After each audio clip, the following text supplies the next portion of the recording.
जय Shri Krishna divine soul. Friends, जैसा कि हमने अपने लास्ट वीडियो में आपसे कहा था कि हम एक सीरीज़ लाने वाले हैं, क्योंकि 30 तारीख से नवरात्र शुरू हो रहे हैं। तो इस सीरीज़ में हम आपको 9 देवियों के बारे में अलग अलग बताएंगे, थोड़ा डिटेल में, जितना हमें पता है, जितना हम अपने हिसाब से समझ पाए हैं, थोड़ा बहुत। क्योंकि माता को समझ पाना मतलब बहुत ही मुश्किल है, मुश्किल क्या, असंभव है किसी के लिए भी। लेकिन फिर भी जितना हम समझ पाए हैं वो हम आपको बताने की कोशिश करेंगे। और आज से हम शुरुआत कर रहे हैं। तो 30 तारीख से चैत्र मास की नवरात्रि प्रारंभ हो रही है। हालांकि चैत्र मास का प्रारंभ तो 15 तारीख को हो चुका था। जो होली हम लोग खेलते हैं, खेलने वाली जो होली होती है वो चैत्र मास को ही खेली जाती है। तो चैत्र मास का तो प्रारंभ 15 से हो गया था, लेकिन नवरात्र 30 अप्रैल से शुरू हो रहे हैं, 30 मार्च से, सॉरी, 30 मार्च से शुरू हो रहे हैं। तो इसी वर्ष हम, इसी दिन से हम अपना नव वर्ष भी मनाते हैं, यानी कि संवत्सर प्रारंभ हो रहा है 2082। अभी 2081 चल रहा था और इस बार 2082 संवत्सर प्रारंभ हो रहा है। इस संवत्सर का नाम है काल युक्त संवत्सर। और इस संवत्सर के जो राजा और मंत्री दोनों ही सूर्य देव होंगे, क्योंकि रविवार से ये प्रारंभ हो रहा है। तो राजा और मंत्री दोनों ही सूर्य देव होंगे, यानी कि जो सूर्य है यही राजा होंगे और यही मंत्री होंगे। तो और ये संवत्सर जो प्रारंभ हो रहा है, ये नक्षत्र जो लग रहा है इसमें रेवती, रेवती नक्षत्र में ये संवत्सर प्रारंभ हो रहा है। रेवती और अश्लेषा का संबंध कह सकते हो संयोग है, क्योंकि 6:42 शाम तक रेवती नक्षत्र रहेगा, उसके बाद अश्लेषा नक्षत्र शुरू हो जाएगा। तो रेवती नक्षत्र में ये जो है चैत्र नवरात्रि प्रारंभ हो रही है। तो अब हम इसमें थोड़ी सी बात कर लेते हैं, चैत्र नवरात्रि का महत्व क्या है। तो इसका महत्व है कि चैत्र नवरात्रि में ही ब्रह्मा जी ने सृष्टि की रचना का प्रारंभ किया था। इसलिए हम जो है इसका विशेष महत्व है, क्योंकि इसी दिन सृष्टि की रचना का प्रारंभ हुआ था। चैत्र नवरात्रि में ही भगवान श्री राम का राज्य अभिषेक हुआ था, त्रेता युग में। और द्वापर युग में युधिष्ठिर जो थे, उनका भी राज्य अभिषेक चैत्र नवरात्रि में ही हुआ था। और जिनके नाम से ये संवत, विक्रम संवत मनाया जाता है, राजा विक्रमादित्य, उन्होंने भी अपने राज्य की स्थापना इसी चैत्र नवरात्रि यानी कि चैत्र मास में ही की थी। तो ये इसके कुछ विशेष महत्व हैं, आपको समझ में आए होंगे। आपने को इसकी, हो सकता है कुछ लोगों को इसके बारे में पहले से जानकारी हो, लेकिन हमने आपको फिर भी बताया। तो यहाँ पर जो नवरात्रि प्रारंभ हो रहे 30 तारीख से, इस बार जो नवरात्रि है 8 दिन की नवरात्रि पड़ रही है, यानी कि 30 तारीख से 6 तारीख तक की नवरात्रि है। और इस बार माता रानी का जो वाहन है, माता का जो वाहन है इस बार, वो है हाथी। हाथी पे माता रानी आ रही हैं। और चूंकि 7 तारीख को दशमी है, तो माता का जो प्रस्थान है वो 7 तारीख को होगा। 30 तारीख को आगमन है, तो और 7 अप्रैल को प्रस्थान है। तो प्रस्थान के समय दिन पड़ रहा है सोमवार, और उस दिन भी माता रानी की जो सवारी है वो हाथी है, यानी कि इस बार माता रानी हाथी पर ही आ रही है और हाथी पर ही जाएंगी। और जब भी ऐसा होता है तो उस समय वर्षा खूब होती है, धन धान्य काफ़ी अच्छा रहता है। लेकिन हाँ, क्योंकि इस संवत्सर के राजा सूर्य हैं, इसलिए इस बार कुछ गर्मी का प्रकोप ज़्यादा रह सकता है। तो यहाँ पर इस बात को हमने समझा कि माता रानी की सवारी कौन सी है। तो साल में आपको पता है कि हम 2 नवरात्रि खूब धूमधाम से मनाते हैं। एक चैत्र नवरात्रि होती है, एक अश्विन मास की नवरात्रि होती है जो जाड़े में आती है, उसमें दुर्गा पूजा भी होती है। लेकिन साल में 4 नवरात्रि होती हैं, है ना। 4 नवरात्रि होती हैं, 2 तो ये नवरात्रि हैं और 2 गुप्त नवरात्रि होती हैं जो पड़ती हैं माघ के महीने में अभी जो निकली है। फिर आती है ये चैत्र नवरात्रि। फिर आती है आषाढ़ की नवरात्रि जो जून में, जब आपको पता होगा कि रथ यात्रा निकलती है। तो जो रथ यात्रा निकलती है, जो नवरात्र का द्वितीय दिन होता है, दूसरा दिन होता है, उसमें ही जगन्नाथ जी की रथ यात्रा निकलती है, वो आषाढ़ नवरात्रि होती है। उसके बाद अश्विन नवरात्रि आती है, जिसको हम लोग बहुत धूमधाम से मनाते हैं। तो साल में 4 नवरात्रि होती हैं। ये नवरात्रि और ये दो नवरात्रि जो है, इन्हें हम गुप्त नवरात्रि भी कहते हैं। ये दोनों गुप्त नवरात्रि होती हैं। तो इसमें 10 महाविद्याओं की पूजा होती है और इनमें हम 9 देवियों की पूजा करते हैं। हाँ, तो अब हम बात कर लेते हैं जो चैत्र नवरात्रि पड़ रही है, इसमें 9 देवियों की पूजा होती है। 9 देवियाँ कौन सी हैं? प्रथमम शैलपुत्री, द्वितीयम ब्रह्मचारिणी, तृतीयम चंद्रघंटेति, कुष्मांडेति चतुर्थकम, पंचम स्कंदमातेति, षष्टम कात्यायनी च, सप्तम कालरात्रीति, महागौरीति च अष्टमम, नवम सिद्धिदात्रीति च नव दुर्गा प्रकीर्तिता। ये जो श्लोक है दुर्गा कवच सप्तशती के दुर्गा कवच से लिया हुआ है। इसमें हम 9 देवियों की बात कर रहे हैं। प्रथमम शैलपुत्री, शैलपुत्री के रूप में हम माता की पूजा करते हैं। द्वितीयम ब्रह्मचारिणी, ब्रह्मचारिणी के रूप में हम माता की पूजा करते हैं। तृतीयम चंद्रघंटेति,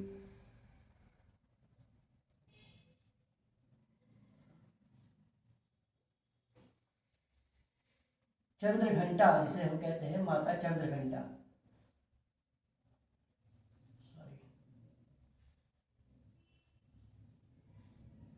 चंद्रघंटेति, कुष्मांडेति चतुर्थकम, पंचम स्कंधमातेति,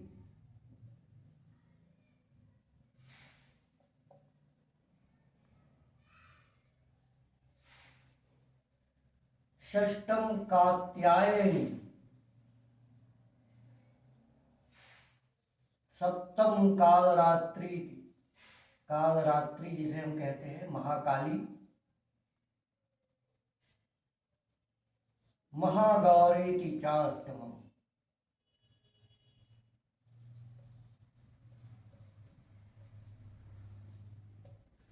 तो इन 9 देवियों की पूजा हम, और 9वीं देवी है सिद्धिदात्री,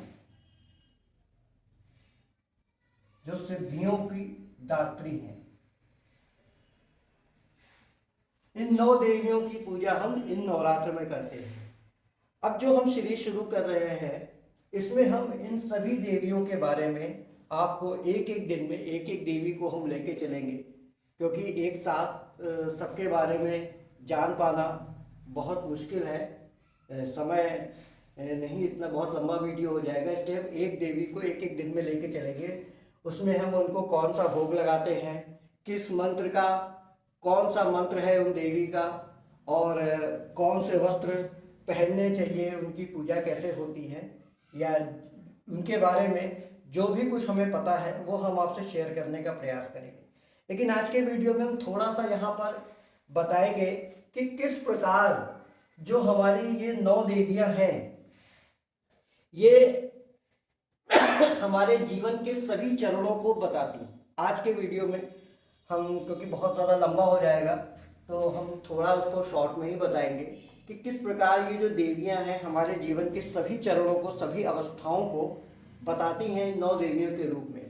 प्रथम शैलपुत्री, अगर हम शैलपुत्री की बात करें तो ये देवी का कन्या रूप होता है, यानी कि कोई भी बच्चा हो, चाहे वो कन्या हो, है ना। तो एक कन्या के बारे में यहाँ बात की गई है। तो ये एक कन्या रूप होता है, यानी कि जब कन्या पैदा होती, शैलपुत्री यानी कि जो माता पार्वती थी, वो मतलब माता पार्वती जो हैं वो हिमालय की पुत्री कही जाती हैं, वो पुत्री हैं उनकी। तो उनका कन्या के रूप में जन्म हुआ तो वो शैलपुत्री कहलाई, एक कन्या के रूप में। अब जब कन्या धीरे धीरे बड़ी होती है तो वो शिक्षा की तरफ जाती है, यानी कि पढ़ाई करती है, अध्ययन करती है। तो वो अवस्था उनकी ब्रह्मचारिणी हुई। कोई भी कन्या हो तो जब वो शिक्षा की तरफ जाती है, पढ़ाई की तरफ जाती है, अध्ययन करती है, यानी कि उसका जो विद्यार्थी जीवन शुरू होता है, तो वो ब्रह्मचारिणी के रूप में होता है, यानी कि उसको उतने समय तक ब्रह्मचर्य का पालन करना होता है, इसलिए उनका नाम ब्रह्मचारिणी रखा गया। फिर जब वो शिक्षा संपन्न होती है, पूरी हो जाती है, फिर उस कन्या का विवाह होता है। तो चंद्र घंटा के रूप में उस कन्या का विवाह हुआ, यानी कि जब वो चंद्र घंटा के रूप में जब माता आई, तो उनका जब माता ने चंद्र घंटा का रूप लिया तो उनका पूरा श्रृंगार हुआ। एक विवाह के लिए जब एक कन्या को तैयार किया जाता है तो वो स्थिति यहाँ पर होती है कि उनका विवाह हुआ। कुष्मांडा, कुष्मांडा, अब इसका अर्थ अगर हम समझे, जब इनको इनके बारे में थोड़ा बहुत बताएंगे तो मुझसे आपको बताएंगे। कुष्मांडा यानी कि कुष्मांड यानी कि अंड से, यानी कि जिस अंड से, अंडज से इस पूरी सृष्टि की रचना हुई, इनको हम सृष्टि की रचना का पहला स्रोत मानते हैं। यानी कि जब एक स्त्री गर्भवती होती है तो ये वो स्थिति होती है कि वो कुष्मांडा माता के रूप में उनको पूजा जाता है। जिन्होंने इस पूरी सृष्टि, इस ब्रह्मांड की रचना की, तो वो माता कुष्मांडा है, जिनसे पूरी ब्रह्मांड, पूरी सृष्टि का प्रादुर्भाव हुआ, ब्रह्मा विष्णु महेश सबका जन्म हुआ। वो यही माता है जिन्हें हम कुष्मांडा के नाम से जानते हैं।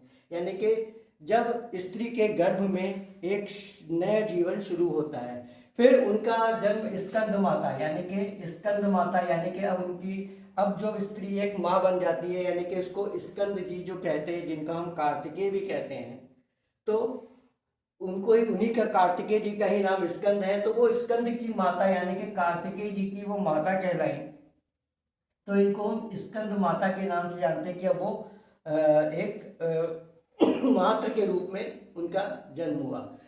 फिर उसके बाद कात्यायनी, कात्यायनी ऋषि, यानी कि जब कात्यायन एक ऋषि थे, ये वो कात्यायनी देवी हैं जिन्होंने महिषासुर का वध किया था। कात्यायनी के ही रूप में इन्होंने महिषासुर का वध किया था। कात्यायन ऋषि के यहाँ इन्होंने एक कन्या के रूप में जन्म लिया। और कह सकते हैं कि जब माता एक गुरु की अवस्था में होती है, जब माता अपने शिशुओं को सिखाती है, बच्चों को सिखाती है, पढ़ाती है, तो वो कात्यायनी कहलाती है। और उसके जो एक महिषासुर को अगर हम मान लें कि उसकी बुराइयां, अवगुण, उनको वो दूर करती है अपने बच्चों के, तो वो कात्यायन कहलाती है। फिर माँ कालरात्रि के रूप में आई। कालरात्रि की वो अवस्था होती है जब माता अपने परिवार की, जो कोई भी स्त्री अपने परिवार की, अपने कुल की रक्षा करती है। एक तब वही बताए कि वो माता जो अभी तक शैलपुत्री थी, ब्रह्मचारिणी थी, तो वही माता संकट आने पे कालरात्रि का भी रूप धारण कर सकती है, जो अपने बच्चों की, अपने परिवार की रक्षा के लिए, स्वयं की रक्षा के लिए वो महाकाली का भी रूप धारण करती हैं। फिर वो आती है महागौरी। महागौरी एक संपूर्ण, कह सकते हैं कि एक संपूर्ण स्त्री के रूप में उनको कहा जाता है। जब वो एक अन्नपूर्णा कह दो, जो अपने परिवार का पालन पोषण करती है, अन्नपूर्णा के रूप में, धन लक्ष्मी के रूप में, तो उनको हम महागौरी के रूप में पूजते हैं। तो ये स्त्री की ये 8 अवस्थाएं हैं। 9वीं अवस्था वो होती है जब वो सिद्धिदात्री, सिद्धिदात्री देवी जो होती हैं, माँ सरस्वती कह लीजिए, चाहे, जो सिद्धियों को देती हैं, जो सिद्धियां प्रदान करती है, यानी कि ये माता का वो रूप होता है, वो अवस्था होती है जब वो अपने बच्चों को, अपने परिवार को चीज़ें या कई तरह की विद्याएं, शिक्षाएं देने का काम करती हैं, तो उनको सिद्धिदात्री के रूप में पूजा जाता है। तो ये माता के 9 रूप हैं और यही 9 अवस्थाएं हैं एक कन्या की, जो एक कन्या से लेकर के सिद्धिदात्री के रूप में जिनको पूजा जाता है। तो अब हम इनकी डिटेल में चर्चा करेंगे कल के वीडियो से। ये 9 दिन की जो सीरीज़ है, 10 वीडियो की, आज का एक वीडियो मिला के 10 वीडियो की सीरीज़ होगी, 10 एपिसोड्स की सीरीज़ होगी। आप लोग इसको ज़रूर देखिएगा, कुछ ना कुछ आपको हो सकता है आपको इसके बारे में नॉलेज हो, लेकिन कुछ ना कुछ आपको ज़रूर सीखने को मिलेगा। हम पूरा प्रयास करेंगे कि इससे आपको कुछ ना कुछ सीखने को मिले। तो ये था आज का वीडियो। आई होप आपको पसंद आया हो। पसंद आया हो तो लाइक करें, शेयर करें, और अगर आप हमारे चैनल पर नए आए हैं तो प्लीज़ हमारे चैनल को सब्सक्राइब कर लीजिए। साथ ही बेल आइकॉन का बटन दबाइए ताकि हमारे वीडियोस का नोटिफिकेशन आपको समय समय पर मिलता रहे। नेक्स्ट वीडियो में आपसे मुलाकात होगी, तब तक के लिए राधे राधे।